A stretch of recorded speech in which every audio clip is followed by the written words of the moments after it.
Welcome to the Cash Flow Project Podcast. Are you looking to better your financial situation by increasing your cash flow? Too busy to hunt for real estate deals or don't know where to start? Then you're in the right spot. Join us as we dive in and talk about investing for cash flow using multifamily real estate. Welcome to the Cash Flow Project. I'm your host, Vince Skethings with Tri-City Equity Group. Today on the show, we have Adam Doran. Adam is a former police officer turned wealth advisor who has been investing in real estate since 2011. He specializes in creative capital strategies for real estate investors to build tax-free wealth alongside their growing portfolio. As a real estate investor himself, Adam started with wholesaling and accumulating single-family rentals using the BRRRR strategy in his home market of Kansas City. He transitioned in 2019 to multifamily, and he now owns or just disposed of a 52-unit asset with his partners, which we'll talk about that creative strategy. And yeah, I'm excited. Adam, welcome to the show. Well, thanks, Vince. That was a great introduction, and I'm excited today for our conversation. Awesome. So yeah, I guess let's give us a quick background about, I obviously I just did the intro, but tell us about a little bit what you have going on and we'll go from there. Yeah. Well, present day, what I have going on is full-time. I'm a wealth advisor specializing in working with real estate investors and focusing on building tax-free assets, and then alternative financial strategies that maybe your run-of-the-mill financial advisor isn't offering or talking about, because my mindset or orientation is towards helping real estate investors and building wealth primarily through real estate. I myself am a real estate investor, and as you had just mentioned, saw my first multifamily deal full cycle now. We literally just closed. I just signed the paperwork 2 days ago. And so we sold 52 units in the Kansas City area. And now I've got that capital looking to redeploy in the next couple of deals. And I've already found one of those deals in Denver. So I'm excited. Yeah, that's always a great feeling to go full cycle, and especially, seeing that big check at the end there coming your way. And then now you have a new problem of like, well, crap, now I got to go redeploy this, right? So that's a good problem. Good problems to have. So you're a police officer, right? Is that what it was? And then you turned a wealth advisor. Like, how did that happen? That's kind of two completely different, especially, we talked a little bit before the show about, kind of those government type roles where you got that pension, right? That golden, parachute pension in the sky there. So did you make it to the pension? Did you get out before? Like, what was that process of getting to be a wealth advisor? Really good question. So that's kind of a two-part question. So part one on the big change and why or how did I make that big change? I spent the first 10 years of my police career really enjoying it. The last 6 years of my career, I was looking for my way out. And what changed was when I got started in police work, I had known that's what I was going to do from the time I was really young, the excitement of the job. I used to watch Cops with my grandpa late at night when I was a little kid. And I just thought it looked like such a fun job. And it was a really fun job. But when I went from being, super young, single, and things were all about me to I got married, had a family, had a little girl. And so priorities changed. And so 10 years into that career, my finances hadn't really improved. I was still living check to check. And I hated that I was giving up my best hours. I was giving up nights, weekends, and holidays.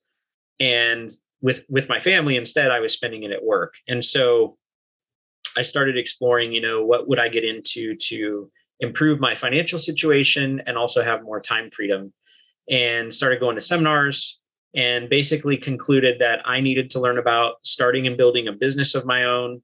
I needed to learn about how the financial markets work, and I needed to learn about real estate, because those three things, business ownership and understanding of the financial markets and involvement in real estate, are all three things I noticed that every wealthy person that I had ever met had in common. So I just wanted to learn about those things and pursue those things so that I could become a wealthy person too. So that was 2011 when that journey started. I didn't know that as a result of that, I was going to get into the profession of helping others build wealth. But it was so meaningful in my own personal story and the process I went through and the conversations that I had with traditional minded advisors versus what I was learning from my mentors and what I was learning in the real world of how you actually do build wealth and how real wealth works. I was like, man, there needs to be more people learning about these types of strategies, and there needs to be more advisors talking about these types of strategies. So that's what eventually led me into doing what I do. Nice. Good stuff. And then what year was it that you made the transition full time? So late 2017, I basically made the commitment, and my wife and I put together a game plan because, like you said, it's a really, really big step, a big change to go from, quote, steady paycheck and a W-2 to, I don't know if I'm going to get paid from 1 month to the next. So we basically made a game plan and said, if I don't make any money for the first, 6 months, or worse, if I don't make any money for the first 12 months, how would we survive that? And so we figured it out. We put together some cash savings. We had money in a couple different places, and we basically made a game plan and for how we would, tighten up spending if we needed to do that. Thankfully, when I got into it, I didn't go for the entire 6 months without getting paid. But I will tell you, my first year in business, I didn't make a lot of money. And so I'm glad we made that plan. And I had a tremendously supportive spouse. I was just going to start cutting off, but I think that's really important. And I want to dig into that. It's why you just mentioned it, but having your spouse on board. One, how did that go when you sat down and were like, so I'm going to quit my job and this is what's going to happen, and then kind of win them over to where they're like, okay, this is the best thing for our family. And then now let's sit down and make a plan. Like how'd that go? Because a lot of people never get to that step. Yeah. Never get the spouse buy-in. So it looked a little different in my scenario because I actually wasn't the one that came to her and said, this is what I'm going to do. She was the one that came to me and said, look, you're miserable at your job. I know you love real estate. I know you love, the process of building wealth, and you want to do that for us, but you're so passionate about it. Have you thought about doing that for other people as well? So it was actually my wife's idea. Oh. I'd actually thought of, should I get into financial services? And I immediately dismissed the idea because nobody in financial services had the same thought process or was using the same strategies as I wanted to use. So I was like, I'm not a fit. And my wife said, that's exactly the reason you should, is because you're not a fit. You can go be different, and that will help you build a business by being different in your industry. And I'm like, that's brilliant. So it was actually my wife's encouragement that helped me kind of get across that mental barrier. Wow. No, that's huge. That's really awesome to hear that you got the buy-in, especially the push, right? Like I said, a lot of people can never, they either don't know how to approach that conversation, or they can just never articulate that passion well enough to where their spouse is like, yeah, let's go for it. Right. They want to stay like, let's just stay safe and keep the W-2 and the roof overhead, not take risks. But that's awesome. You were able to just blow right through that. Usually a big hurdle for most people, but we got there. So you made the jump. You are what kind of wealth advisor? You said you're different. So I guess let's go down that chute of like, how are you different? What's this new venture you're in at? Yeah. Well, so I am, as one would expect of most financial advisors, I'm a fee-based fiduciary. So I do have all the requisite licensing, from the SEC licensing and the insurance licensing and all that. So, but the way I'm different is in my approach and in my philosophy, as far as, the journey and the process I take clients through upon us first meeting. I think the industry is broken.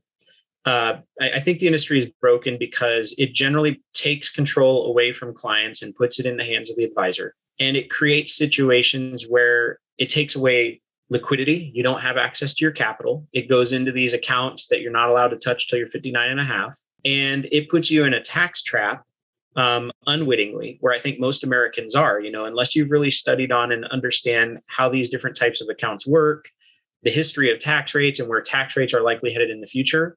More than likely 80% or more of your entire net worth is wrapped up in a tax-deferred retirement account that you don't get to touch till you're 59 and a half unless you want to pay penalties and taxes. And then furthermore, at some point down the road, you're growing this account bigger and bigger, and you haven't paid taxes on any of the money. I mean, that's what it looks like for most Americans. If it's going into a traditional 401k or a traditional IRA, there's this tax trap that's occurring. Mm-hmm. Why I think that's so important and why I wish our industry would pay more attention to it is because if you look at tax rates historically, I always ask people, do you feel like taxes are high? Everybody always feels like taxes are high. But the thing is, historically speaking, tax rates are pretty low. Like our top income tax bracket right now is around 37%.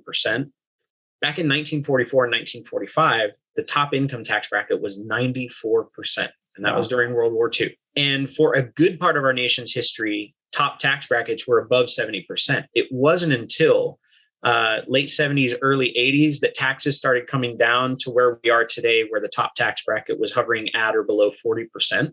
And then when you look at what's going on, like as far as all the government spending right now that's going on, the stimulus programs, and the fact that in the headlines, it's a pretty popular conversation to talk about raising tax rates right now. I just firmly believe that 10 years from now, 20 years from now, tax rates are likely to be much higher than they are to be lower. And so if that's the case, those of us that are, shoveling away our savings into these accounts that are tax deferred and we haven't paid the taxes yet, well, it could potentially be trapping us. And my question would be, let's say you built up your IRA or your 401k to $1 million. The question is, how much of that $1 million is yours? Mm-hmm. Because you worked really hard to get it there. How much are you going to get to keep? And that's what concerns me for, folks that aren't aware of what's going on in those tax deferred accounts and what could be going on in the future with higher tax rates. Got it. So, there's a solution for that, right? Isn't Roth, somewhat of a solution for that? Yeah, that's Roth accounts. That's a really great point. So there's primarily two solutions that our clients, and I will dive into the details on. Now, you do have other accounts out there that are tax-free. I would point out an HSA, because if somebody's listening to this and they hear us talking about Roths, they're going to be like, well, what about an HSA? Yes, that's a tax-free account as well. That account, though, primarily is not built to give you more liquidity or access to money. It's more about healthcare expenses. Mm-hmm. Your Roth accounts, as you mentioned, you can earn the money, pay the taxes today, put it in the Roth account, you can grow it. And if you started with $1,000 and you turn it into $1 million, you never have to worry about taxes on it again, at least not the way the rules are written currently. Mm-hmm. So Roth accounts are amazing. They come with limitations, though. It still doesn't solve that liquidity issue, because if you stuff the money into a Roth IRA or a Roth 401k, that's awesome for your future. But for right now, they won't allow you to take that money out and enjoy the use of it right now. Mm-hmm. So it leads us to say, okay, are there any options where I can build a tax-free asset, but I can actually dip into the bucket and use the money today and I don't have to worry about penalties? And so there's actually a solution for that too. And that's one of the strategies I like to share with clients as well, where we're utilizing whole life insurance that has contractually guaranteed accumulation. And then on top of that has a non-guaranteed dividend. So the account grows and compounds and is productive, but at the same time, and it's tax-free, but at the same time, you can dip in the bucket and you can use the money. So maybe it helps you as your capital platform to finance your real estate deals. Mm-hmm. Or it could finance anything else in your life. If you want to buy into a business, like a franchise or something like that, or you could use the money on, a major purchase if you wanted to. It's really up to you because it's your money. Similar to how you would run your savings account, right? You build it up, you use the money on something you need or on an opportunity. You can do the same thing with a whole life insurance policy. What's unique about that, though, versus any other kind of capital account that I can imagine, because when I talk to real estate investors, usually they're using a savings account or a brokerage account is what they're using as a capital account. And with the brokerage accounts, they're just trying to get some growth out of that money while it sits on the sidelines and waits for the next real estate deal. Mm-hmm. Well, the cool thing about a policy is when you deposit that money, it's going to grow. And the balance only goes up every year.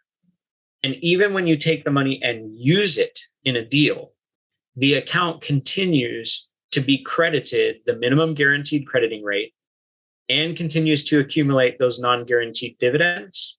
So you can be earning money in your policy, take money and use it in a deal and start earning a return in that deal. And you can actually be earning money in two places at the same time, so that when you exit the real estate deal, you put the money back in the policy, just like you would into a savings account. Your balance trues up to the ledger like you never used the money. So you never slowed down the growth of that account. And that is powerful. So this is, the infinite banking system or dual asset strategy. A lot of people, I don't know what the difference is. I think they're the same thing. Yeah. But yeah, there's a couple books I've read. I don't know if you recommend any other ones, but the Rockefeller method. What would the Rockefellers do? Yeah, what would the Rockefellers do by was it Gunderson? Garrett and Gunderson. The Nelson Nash book. Yes. Was it Be Your Own Banker? Becoming Your Own Banker. Yep. So those are both great reads on the topic. There's another good one out there by Kim Butler called Live Your Life Insurance. And she does, I think, a great job of explaining it in very simple terms in a very short book. But yeah, those are all great reads on that topic. So this is something that I have in the back of my head. It's actually on my family strategic growth plan. We're recording this on December 30th. So the last 2 weeks, I sat down, kind of digested everything we did in 2021, planned out our goals for 2022. And that was one of the things, starting my first, policy. And if you look at different, I don't know how many you recommend, but one that I saw was have 3 or 4 different policies, and then the way you structure them and stuff like that. So I don't know if there's just different methods of doing it, but that's something I'm going to be doing here soon on our personal plan there. One thing that I can't help get over is when I brought this to my CPA, and this a CPA I had at the time, they were looking at kind of where the velocity that I was going and the velocity of my capital, of how I was growing my various businesses. And they said, Vince, the IBS has a place, the infinite banking system has a place. They just don't think you're there yet. He was kind of the opportunity cost of it. He's like, your capital is better deployed into, what you're currently doing. IBS will be there when you're ready for it. You're just not ready for it. So that was kind of his advice last year. And that's why we didn't get into it in 2021. But what's your take on that? Is there a time that somebody should be, an investor or whoever, should be looking into these whole life policies that are structured for that dual asset strategy? And be clear, not all whole life policies are created equal. There's a very specialized way you need to set these up. That was pretty much clear no matter who I talked to. Yeah. I think a mistake that gets made a lot of times, both by folks that are looking at doing this with their own money and then advisors that are simply making an effort to sell a product or a strategy.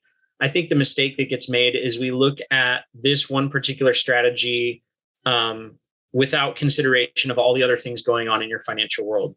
So this is not an either or strategy where it's, should I do this or do something else? And if I do the something else, then that excludes me doing this. Or if I do this, it excludes me doing the something else.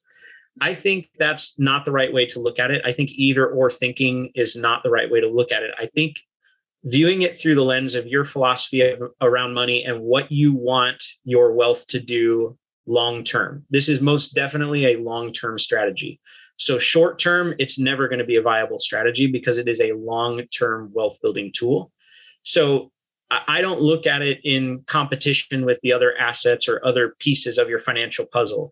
I look at it as, how can this be an overlay that complements everything else you're doing, and how can it help everything else you're doing work better together? So that's a lot of abstract. Let me get a little more specific. So accumulation is important, but I think most people make the mistake of focusing solely on accumulation. Here's the deal.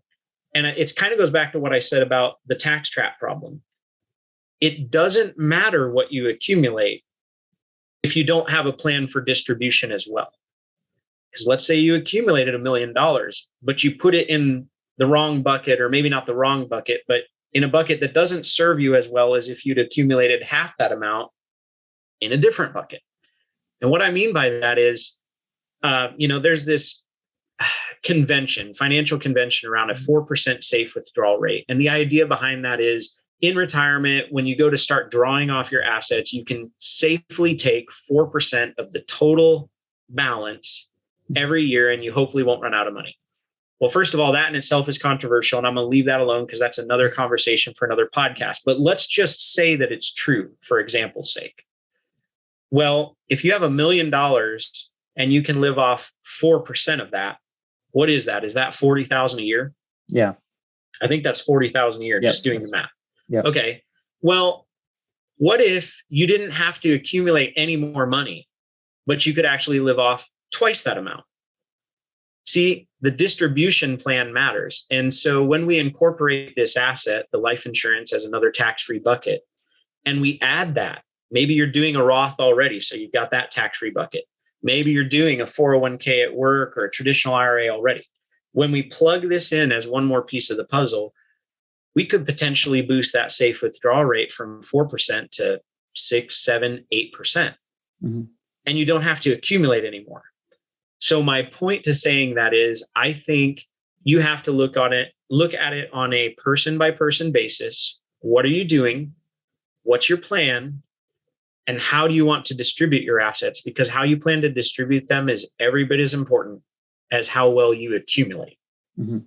I can give you examples, and I'll stop after this, but I can give you examples of somebody making twice the accumulation rate in a 401k. So making 8% versus 4, let's say, and they still don't end up getting as much retirement income out of that as if the money would have been in a policy accumulating 4%. And you think, well, how does that work? Well, the way it works is a 401k can accumulate money really efficiently. It distributes money pretty inefficiently. Mm-hmm. A policy is almost the flip of that. It doesn't accumulate very efficiently. It takes years for it to accumulate, but then it distributes extremely efficiently. So I think it's just a matter of taking a balanced approach. And I think it also comes down to a lot of your philosophy around money, because if family legacy is not important to you, if offsetting risk is not important to you, and you're not concerned about where tax rates will be, then this likely will not be a strategy you'll employ. And that's okay, because your philosophy dictates that it doesn't make sense for you. Yeah, I like it, especially, those two books we mentioned earlier. There's a third one too. I don't remember what it was, but those are the two that are readily available in my head. I can recall. But I think it's a phenomenal strategy, but, break it down to kind of like one sentence, right? It's like you fund life insurance, even just take the life insurance out of it, because the death benefit's like a bonus, right? That's not like right. Icing on the cake. Like not even, and that's like the whole. That's right. One of those books is like just even getting your mind to flip of like, you're not buying a life insurance policy, you're buying like you're building an asset. Another asset. That's and right. The life insurance death benefit is just a bonus, right? That's right. That'll take care of itself as your balance accumulates. But essentially, you buy this policy, or you buy an account, you fund the account, and then you can take loans out from the account, but the principal balance is pretty much untouched, right? It's just accumulating in the background. The principal continues to earn crediting and to compound. So you never interrupt that compounding cycle. Yep. And that's a big piece of why this is valuable and why this is powerful. Yeah. And what's cool is that, like, especially in like the Nelson Nash book. So I don't think in that book he really talked about real estate as much, but he was a lot more practical about the use of this policy. Like, you want to go get a car loan, or you want to go get a new car, right? Or a piece of equipment for your company. Well, if you go to the bank, they're going to charge you 6% interest for that car.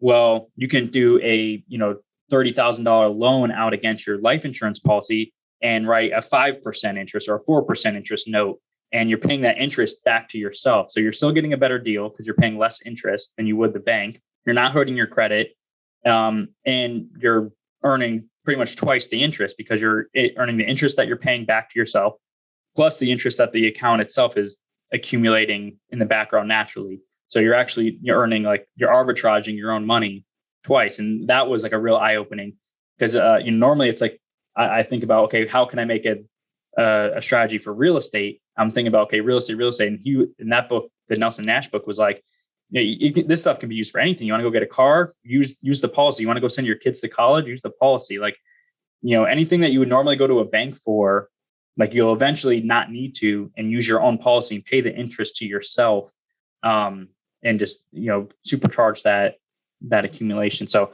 I thought that was pretty eye-opening and awesome strategy, where the death benefit is just, again, that's just the bonus. Something you touched on, Vince, was use of money or velocity of money, which I think is important too. And business owners and real estate investors tend to understand this idea of use of money. So anytime you're going to make a purchase, whether it's for a car or whether it's for an actual asset that's going to add income to your life, anytime you're going to make a purchase, you have to finance that purchase. So you have to choose the vehicle you use for the financing. Withdrawing money from your savings account is financing. I mean, you've taken a loan from your savings account with the intention of putting the money back.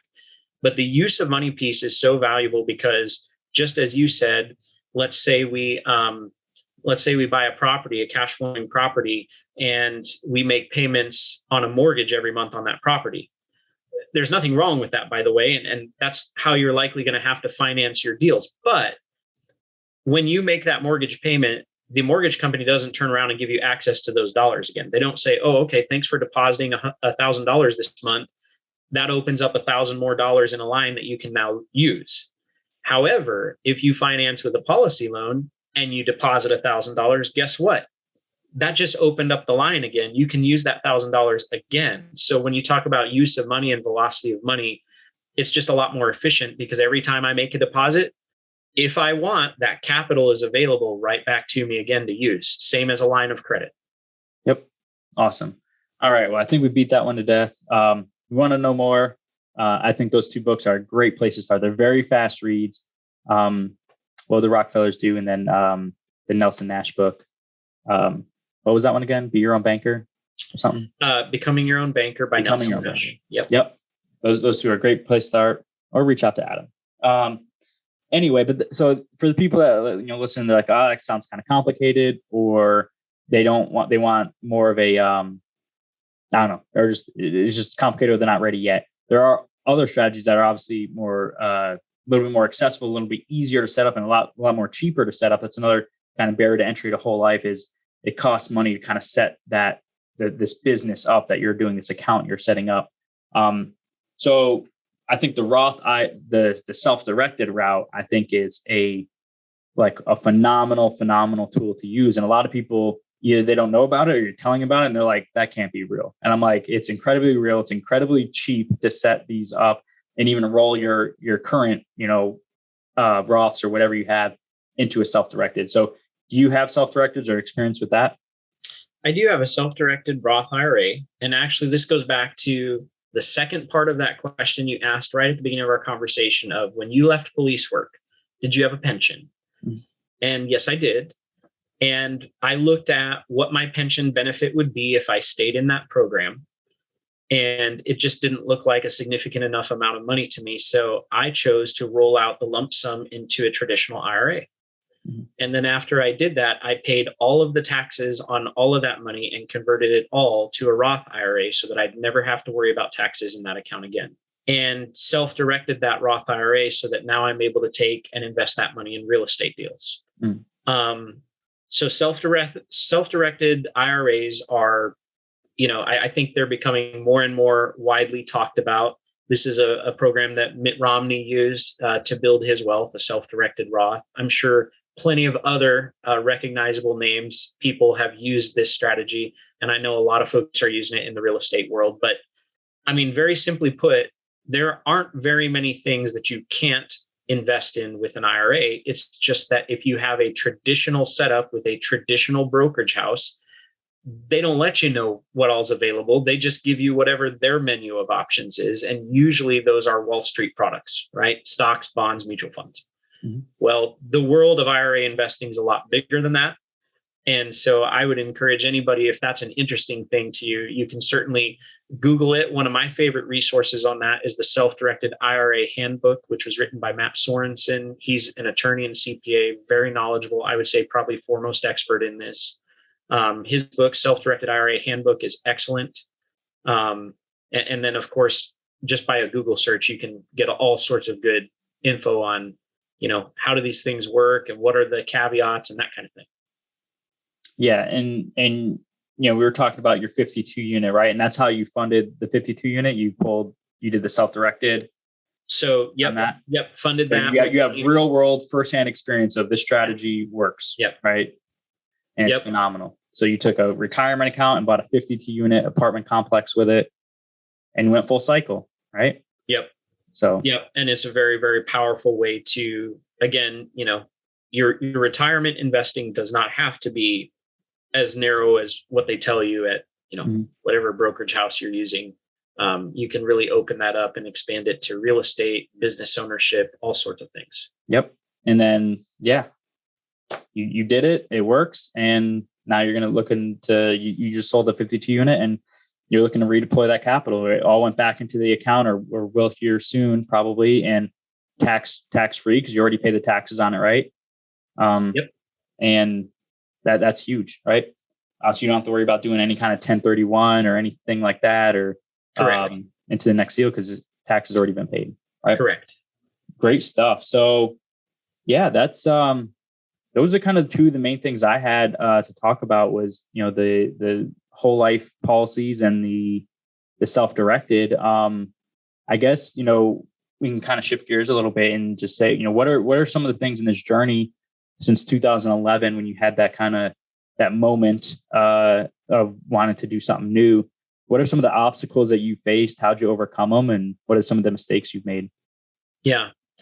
The primary number one biggest obstacle that I can think of really was mindset and limiting thoughts. As abstract as that sounds, or maybe that's surprising, maybe it's not, but the number one thing that I had to work through was actually getting past myself on a lot of things. The fear of the unknown, taking risk, being scared of failure, and having to learn what a wealth mindset looks like, what a successful person mindset looks like. I really had to work a lot on personal development, and I still do. Every morning, I will listen to some sort of personal development audio or read personal development books, because I think your mindset is everything in this journey of building wealth. Because you for sure will have setbacks and failures. You for sure will have things that don't go as planned. And for sure, there will be times where it feels like the entire world is just coming down on you to make sure that you don't succeed. Mm-hmm. And in those times, the only thing to keep you from caving or from giving up and going back to whatever you already know and what's comfortable, the only thing that's going to keep you from doing that is having your mind right. And so I just would encourage anyone who's listening anywhere along the line of that journey, whether you're at a W-2 and you're trying to get into full-time business, or you just launched a business and you feel like it might have been a mistake, or you're 5 years into a business and confronting challenges, anybody anywhere on that journey, that would be the number one thing I would say to you is beef up on personal development and surround yourself with people with the right mindsets. I think the other thing, Vince, was, and I didn't do it in a mean way or a noticeable way, but I had to boot some people from my life. Mm-hmm. Some people, I just don't need to watch their social media anymore. I don't need to have that hour-long chat at the water cooler anymore. And you're going to have to make some of those decisions too, to, separate yourself from folks that have loser mindsets and spend more time around folks with a winner mindset. Yeah. And that's really hard, especially, when I was in the military. Again, there was a lot of great people, but they couldn't think past Friday night. Right. And it's we're going to work hard and play hard. That was the mentality of the kind of the work I was in. And when I started going down this journey myself, around 24 years old is when I started getting heavy into this stuff. And you can imagine what my military group, 24-year-old guys, what that life was like. And same thing, it's not, and you had to break off those conversations or break off those relationships. And it's not like, I'm not mad at you. I don't hate you. I'm just not going to be participating in kind of this anymore. Like, I'm still here if you need me. Yeah. Call me if you broke down the side of the road, but I'm going this way. One of the books one of my mentors gave me, kind of cope with that. And I think it was like Outward Mindset was the name of the book. I think it was like Arbinger Institute or something like that is the name of the publisher or author of that. And really good book, and really kind of articulated that mindset of like, you guys, go do you, live your life, but I'm going to be over here. Right. I'm not turning my back on you. I'm just distancing myself from these activities and these mindsets and this kind of, lifestyle. And kind of gave that book to me right at the right time, because I needed to break off a lot of relationships, a lot of habits. And it was the best thing I could ever done. The shirt I'm wearing right now, I actually just realized this is my shirt that says wealth is a mindset. So I don't know if nice. Wealth is a mindset. Yeah. And that's so true, man. It really is. Absolutely. Awesome. Good advice there. All right. So did we talk about mistakes? What was your mistakes? Biggest mistake you've made since you've gone down this, and kind of what'd you learn from it? Yeah. One of the biggest mistakes I made in the very beginning was not blocking my calendar or not scheduling things in advance. And what I found was that I would start working as soon as I got up that day, and all of a sudden it was 10:30 at night and everybody in my house was asleep and I was still working. Mm-hmm. And I think it's admirable. And I know it's the good old American way to work hard, but in reality, I think everybody has kind of a critical mass in the day where you've had your best working hours and it's time to hang it up and relax and enjoy quality of life and not let it damage your family relationships. And that was something I had to learn. So that was probably the biggest mistake. And I just had to get on a discipline. I had to adopt a discipline of blocking the calendar and knowing when I'm at work, I'm at work. But then when it's time to shut it down for the day, I do. And it's still hard now. Yeah, I was going to say because it's so much harder to do that than say that, especially when you're an entrepreneur and there's nobody to tell you like, okay, it's 5 o'clock, time to punch out. That doesn't exist, right? And that's right. Yeah. So I that is absolutely right. It's very hard to do that. To stay disciplined of like when to stop working. Yeah. Right? And then there's one more too that I think, and I learned quickly on this mistake. And I'll speak to it specifically in my business, but it could apply to any business and to any real estate investor. Is in the beginning, I was not selective enough about the people that I work with. I was not picky about clients. I just worked really hard to get clients because lots of clients equaled success, I thought. And I think it's really important to be picky about the people that you work with, the people that you allow into your world, because they need to align with you, your philosophies, your beliefs and whatnot. If not, you're going to find yourself wasting a lot of hours and also probably somebody else wasting a lot of their hours because you all are not a match to work together. And it's really important not to just view potential clients, potential investors, potential partners as, this person's going to equal success for my business because they're plugging a hole that's in my business. I think you definitely need to be picky and selective about who you work with, and they need to be in alignment with you. And that was a painful lesson I learned early on too. Caused a lot of unnecessary headaches in my business. Yep. Good advice. I call it be intentional. So be intentional about your teammates, about your partners that you're going to work with, because, once you get into a lot of deals, it's essentially a marriage, like operating agreements signed, you're guaranteeing the same loan. And all of a sudden this person disappears or their work ethic, falls off a cliff after 3 months. Like you're still stuck with them for the next X amount of years until you dispose of that asset. And that's, I think we've all learned, that lesson. So be very selective about, who your partners are, like I said, who you want to work with. Even just, for me, it's like, make sure their morals, ethics, and values align with yours too, right? It's not just, do our goals just fit? Like that's obviously important too, but like them as a person, like, are they going to make the same decisions with the same ethics and values that you're going to make? Because you guys are tied together, your reputations are tied together. So good advice. All right. That's all I have. We can transition over to the fire round. And I don't know if you have any last words, comments before we hit that up. The only thing I would say is if you're listening and any part of my story resonated, or, you're thinking about taking some sort of leap, whether it's first property deal, starting a first business, some sort of first, I would just encourage you that, the fear of the unknown is always bigger than the actual unknown. So I would do it in spite of the fear, and you'll be able to course correct as you get into things. Good advice.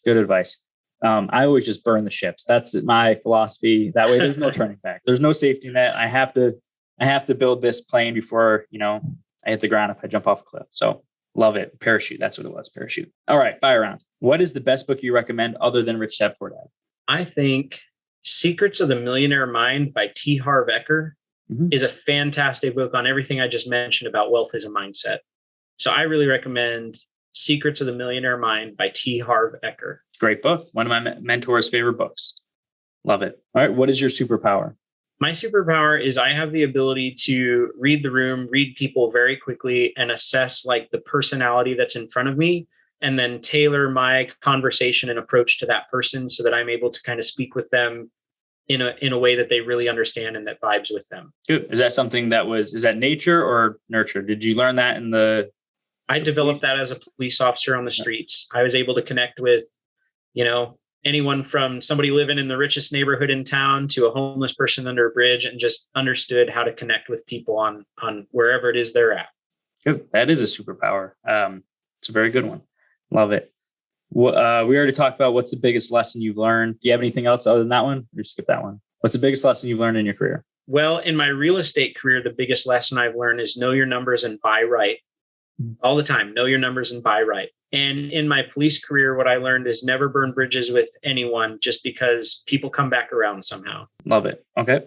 And for the busy working professional who is working towards financial freedom, what advice or tips do you have for them? I would say that it is a process and it takes time. It's a process and it takes time. And you have to continuously remind yourself of that.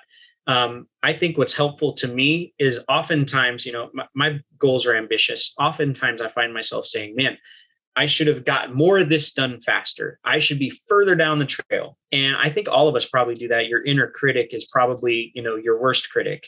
And so I would just encourage anybody that finds themselves oftentimes being like, but I didn't do enough. I didn't go far enough. I didn't go fast enough. If you're one of those people that has that problem too, I think one of the best things you can do is look at where are you today and where were you just a year ago and 3 years ago. And what you'll see is you're making a lot of progress and you need to celebrate that and give yourself credit for it. That is an awesome point. A lot of people beat up themselves, especially if they're entrepreneurs and they're competitive.